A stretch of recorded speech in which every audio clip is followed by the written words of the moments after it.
Kasus dugaan korupsi impor gula yang menjerat mantan Menteri Perdagangan Thomas Tom Lembong telah memasuki tahap akhir dengan vonis 4 tahun 6 bulan penjara. Disclaimer dulu, sudah beredar kabar bahwa Kemenkum akan menghentikan kasus ini. Artinya, Pak Tom akan segera bebas. Tapi yang kita bahas di sini bukan kabar gembiranya, melainkan putusan hakimnya yang ajaib kayak sulap. Gak ada niat jahat, gak ada untung pribadi, tapi tetap dihukum.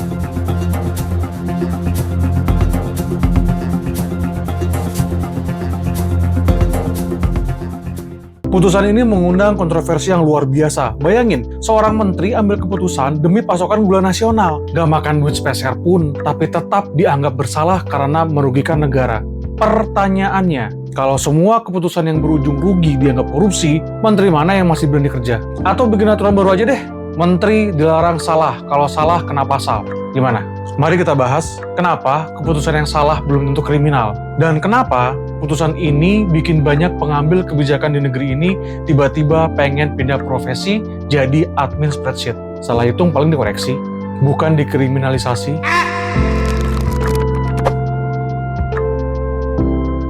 Kita flashback dikit deh. Tahun 2015, waktu itu Indonesia lagi krisis pasokan gula. Gula mahal, rakyat menjerit, teh manis berubah jadi teh pahit. Lalu Presiden Jokowi kasih arahan, Udah, impor aja dulu, biar harga stabil. Tom Lembong yang saat itu jadi Menteri Perdagangan ngikutin instruksi dong. Dia kasih izin impor ke 8 perusahaan swasta produsen gula nasional. Masalahnya, dalam dakwaan jaksa, impor itu harusnya lewat BUMN, bukan lewat swasta. Akhirnya, Tom dituduh merugikan negara sampai 578 miliar. Tapi, fakta persidangan bilangnya beda. Nggak ada tuh bukti Tom ambil untuk pribadi. Nggak ada duit ngalir ke rekening. Nggak ada mobil mewah yang baru dibeli. Nggak ada tiba-tiba punya villa di puncak.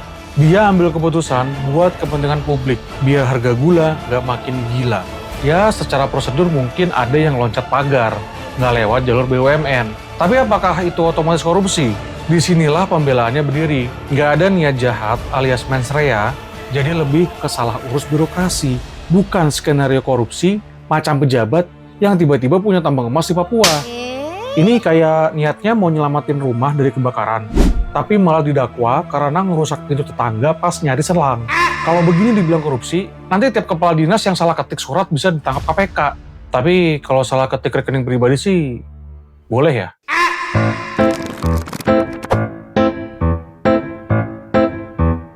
Kasus ini sebenarnya ya mainnya di wilayah agak abu-abu sih, nggak hitam putih. Tapi sebenarnya gini ya, antara ambil kebijakan dan yang bener-bener maling, korupsi misalnya, itu kan bisa dilihat dari mens reanya. Dalam hukum pidana, ada satu hal krusial yang harus dicek, niat jahat. Banyak ahli hukum bilang, kalau cuma salah ambil keputusan, itu belum tentu pidana. Namanya juga kerja, kadang salah. Kecuali salah ambil keputusan, terus kayak mendadak, beli Alphard Cash, dan punya villa di Ubud. Lain cerita tuh. Kita lihat contohnya, kasus Bank Senturi. Waktu itu pemerintah panik, ekonomi goyang, bank bisa rontok, keputusan bailout diambil buat nyelamatin sistem. Emang akhirnya ribut, tapi yang diseret ke pengadilan cuma yang main ngacak prosedur dan titip-titip cuan. Kalau lu cuma panik nyelamatin negara tapi nggak ngambil jatah, ya aman. Tapi kalau sambil nyelamatin, lu sambil nyelamatin rekening pribadi, ya wassalam. Contoh lain, kasus blok BMJ Pertamina. Beli aset migas, taunya zonk. Rugi besar. Tapi yang diproses pidana, ya bukan karena rugi doang. Tapi karena ada pejabat yang malas ngecek, asal teken, dan pakai jabatan kayak ATM pribadi. Beda ya, antara salah strategi bisnis sama strategi memperkaya diri. Intinya, kerugian negara bukan berarti otomatis korupsi. Kadang ya cuma keputusan yang gagal aja. Makanya paling penting banget di sini ngebedain. Menteri yang bikin blunder demi negara itu tidak sama dengan menteri yang pura-pura blunder biar bisa bagi-bagi tender. Negara harus kasih ruang buat diskresi. Soalnya kalau setiap pejabat yang keputusannya salah di penjara, besok pagi istana negara berubah jadi sel khusus menteri. Lagian ya, apa sih kontroversinya dari Pak Tom? Coba ada nggak? Tutur katanya pun sangat rapi, tipikal orang yang cerdas. Beda sama pejabat lain yang bilang, Ngapain ribut di jasa? Kau tanya dirimu, apa yang sudah kau berikan pada negara ini? Ya, menurut saya tidak ada bukti yang kuat bahwa pemerkosaan secara massal di tahun 98 itu terjadi. Gaji 15 juta itu tanda orang sehat dan pintar. Baru satu program aja udah 8,3 triliun. andaikan dengan graduate tunjangan yang tak bisa disebut 1,3 triliun, maka sudah 9,5 triliun, belumlah nilai mid Wars program yang saya siapkan. Atau kayak Cortex yang sudah menghabiskan dana 2,9 triliun, namun sistem dianggap gagal berfungsi dan bahkan dikembalikan ke DJP online karena tidak layak pakai. Kenapa sih jaksa nggak nuntut orang-orang ini aja?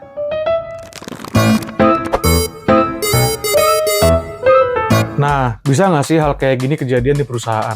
Bisa banget, apalagi kalau lo kerja di BUMN atau institusi yang hidupnya dibiayai pajak rakyat. Tapi secara hukum, prinsipnya tetap, selama ngambil keputusan itu dengan akal sehat, berdasarkan data yang jelas, dilakukan dengan transparan dan nggak sambil nyogok atasan atau saweran di komisaris. Kalau nggak gitu, manajer yang salah forecast penjualan bakal antri bareng napi korupsi. Ditanya nih sama napinya, Onso ke kenal ba? Sama squadron 3 Anjo, tanda saya kira TikTok sambal kamali.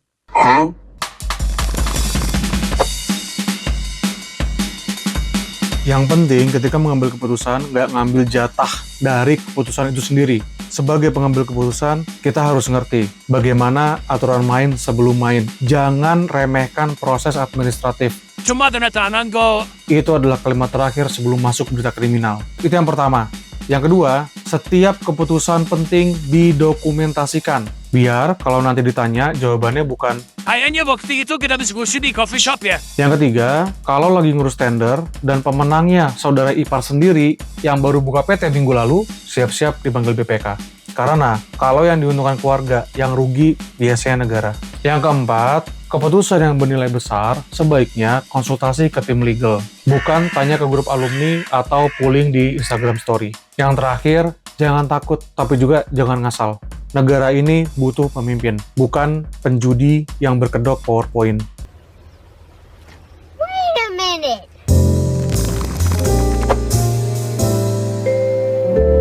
Kasus Tom Lembong harusnya jadi pengingat. Ngambil keputusan yang salah itu tidak berarti sama dengan kriminal. Tapi ingat, berani itu harus rapi. Kalau nekat tanpa data, tanpa catatan, dan sambil titip proyek ke saudara, itu bukan kebijakan. Itu modus. Buat pengambil keputusan, salah boleh, nyolong jangan. Kalau mau gagal, gagallah dengan elegan. Gagal bukan sebuah kesalahan, tapi sebuah pembelajaran. Tapi kalau menurut kamu gimana? Pernah nggak ngambil keputusan salah dalam pekerjaan? Tulis di komen ya. Silakan subscribe kalau suka video ini karena itu ngebantu gua banget. Thank you udah nonton. Peace.